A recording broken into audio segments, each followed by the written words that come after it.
Bonjour à tous, alors aujourd'hui je vais vous montrer ceci. Là vous êtes en train de vous dire, mais pourquoi il nous montre sa trottinette? Alors en fait tout simplement parce que j'ai acheté cette trottinette il y a 3 ans et demi aujourd'hui, à peu près. Et donc elle était livrée avec des batteries au plomb. Ces batteries ont duré à peu près 3 mois en gros. Mais je savais déjà que je voulais tester des accus au lithium-ion. Donc les batteries au plomb qui étaient livrées avec, c'était 3 batteries comme ça, de 12 ampères-heure. Aujourd'hui, ça fait à peu près 3 ans que j'utilise la batterie au lithium-ion.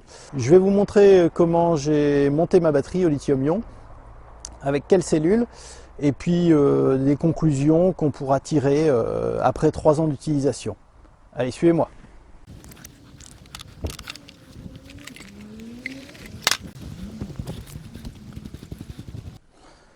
Alors, je vais ouvrir ça, je vais vous montrer un petit peu ce que j'ai mis à l'intérieur.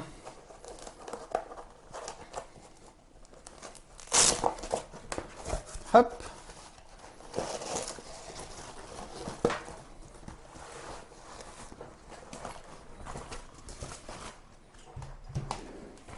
Donc voici l'accu que j'ai fabriqué pour ma trottinette électrique avec des cellules au lithium-ion. J'ai choisi des Panasonic NCR 18650B de 3400 mAh chacune. Et donc j'ai 10 cellules par face, recto verso montées en parallèle. Je les ai montées dans des bacs à cellules donc, qui me permettent de retirer les cellules si jamais j'ai un souci avec une cellule. Et donc j'ai 2 fois ça, 2 bacs avec 2 BMS. 2 BMS de 20 ampères.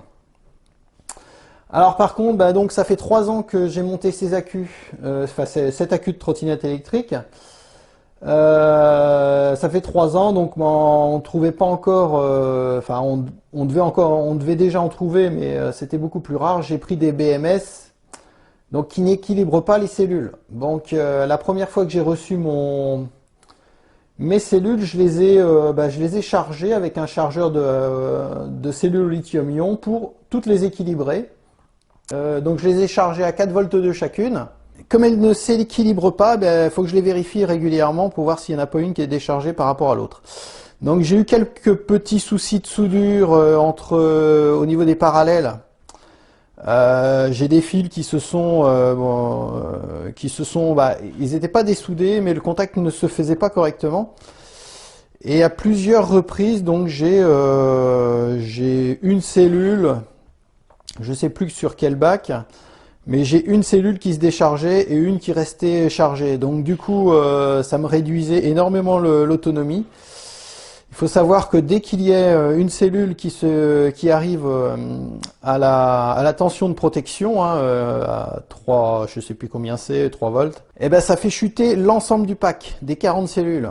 Donc là, du coup, comme j'ai pas des BMS qui sont équilibrés, ça demande de les vérifier régulièrement et de voir si elles sont toujours équilibrées plus ou moins, quoi.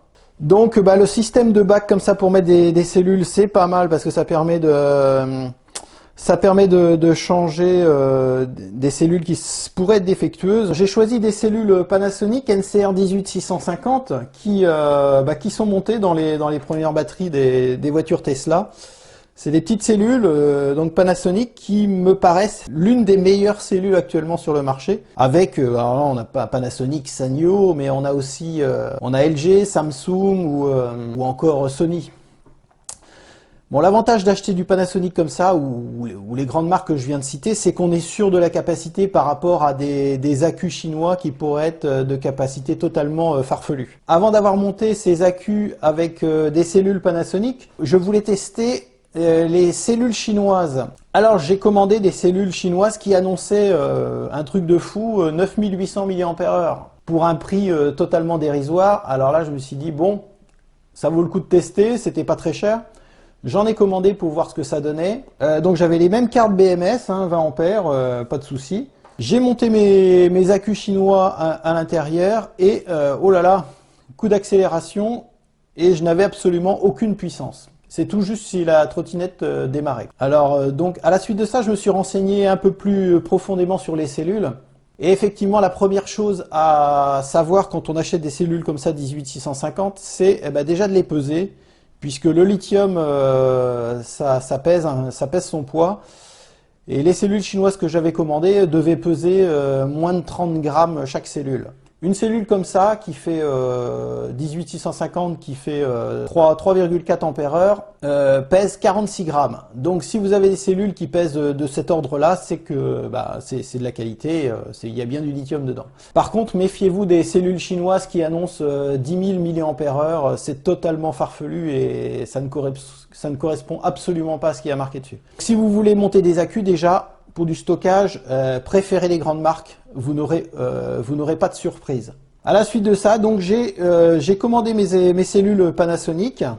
Donc pour tester la longévité, le comportement de ces cellules en stockage, c'est plutôt intéressant de tester donc avec la trottinette qui a un moteur de 800 watts. Donc ça permet quand même de tester un appel de courant assez important au démarrage.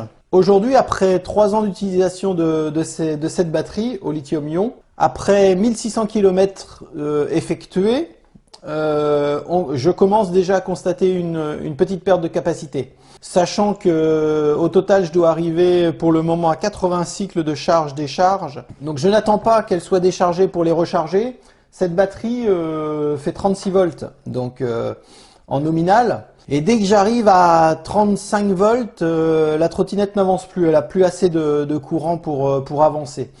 Donc il reste quand même de la capacité quand je les recharge. Je suis en dessous des 50%. Si on imaginait décharger totalement ces accus au lithium-ion et les recharger totalement, au niveau longévité, je suis un peu sceptique et je pense qu'on arriverait peut-être à 500 cycles, mais au bout des 500 cycles, à mon avis, elle serait totalement rincée.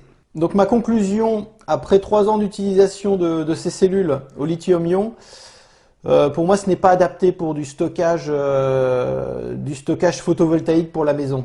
Tout simplement parce que si on imagine faire un cycle par jour de charge-décharge avec ces cellules, sur un an on arriverait à 365 cycles. Et là pour l'instant après 3 ans, j'en suis loin, hein, je suis à peu près à 80 cycles seulement. Donc c'est bien pour la mobilité, vélo électrique, trottinette, même les voitures, puisque les voitures si on fait 500 km avec une charge totale et qu'on arrive à faire 500 cycles, on arrive à 250 000 km avec ces cellules, donc ça convient très bien. Mais pour stocker l'énergie dans une maison, à mon avis, c'est pas adapté. Donc voilà, je voulais vous faire un petit compte rendu du test de ces cellules dans ma trottinette électrique qui du coup est plutôt adaptée. Je suis loin encore d'avoir rincé ces cellules au niveau de la trottinette électrique.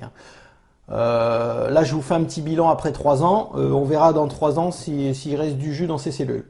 J'attends toujours mes cellules LTO, elles devraient pas trop tarder à arriver, je vous tiens au courant dès que je les reçois. Dans une prochaine vidéo je vous parlerai de régénération de batterie au plomb, puisque j'ai fait des petits tests de régénération.